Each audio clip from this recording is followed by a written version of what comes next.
கர்த்தருடைய ஆவியானவர் எப்படி செயல்படுவார்? பிசாசின் ஆவி ஒரு மனிதனுக்குள்ள இருந்து எப்படி செயல்படும் பார்க்கலாமா?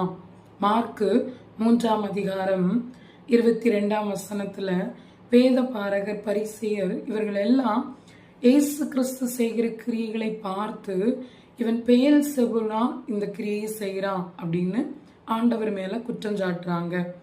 இவருக்குள்ள இருக்கிற ஆவி பரிசுத்த ஆவி இல்லைன்னு சொல்றாங்க. மத்தேயு எழுதின சுவிசேஷம் 4ஆம் அதிகாரத்துல பார்த்தோம்னா, பிசாசு என்னென்ன கிரியைகள் செய்வான் என்பது தெளிவா எழுதப்பட்டிருக்கிறது. ஆவியானவராலே இயேசு கிறிஸ்து வனாந்திரத்திற்கு கொண்டு போகப்பட்டார். அங்கே பிசாசு இயேசு கிறிஸ்துவை சோதித்தான். சோதிக்கும் போது என்ன செஞ்சான்னா, ஐஸ்வர்யத்தை காண்பித்தான், இந்த உலகத்தின் மகிமையை காண்பித்தான், என் காலில் விழுந்து என்னை பணிந்து கொள் சொன்னான். இப்படி செயல்படுவதுதான் பிசாசின் ஆவி. அதற்கு மாறாக நன்மை செய்கிறத இந்த வேத பாரகரும் பரிசேயரும் மூப்பர்களும் என்ன சொன்னாங்க? பெயல்செபூல்னு சொன்னாங்க.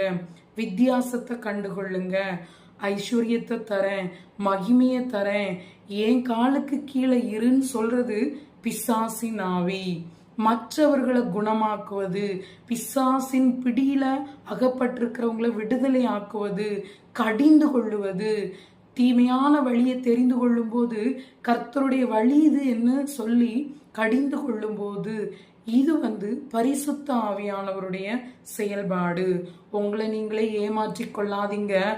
வரங்களை, ஆவிய பகுத்தறியக்கூடிய கிருபை இல்லாம யாரையும் குற்றம் சாட்டிடாதீங்க. கர்த்தருக்கே மகிமை உண்டாகட்டும்.